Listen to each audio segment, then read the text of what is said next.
Customer comes in, their oil is sludged. Could it be the thermostat? We're going to find out next.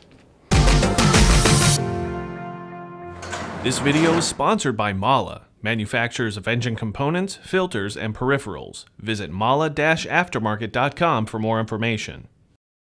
You may think that this is a cooling system component, but the reality is this is an emissions component.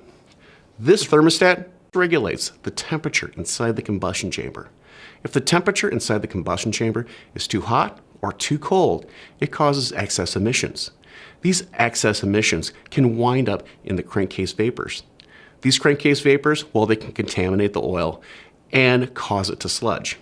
Also, if the oil does not get up to temperature quickly, this can cause the oil to sludge itself because it doesn't have a chance to heat up enough to boil off those contaminants. So, if you're dealing with a vehicle that has sludged oil either in the valve covers or in the oil pan itself, make sure you look at the thermostat and replace it if necessary.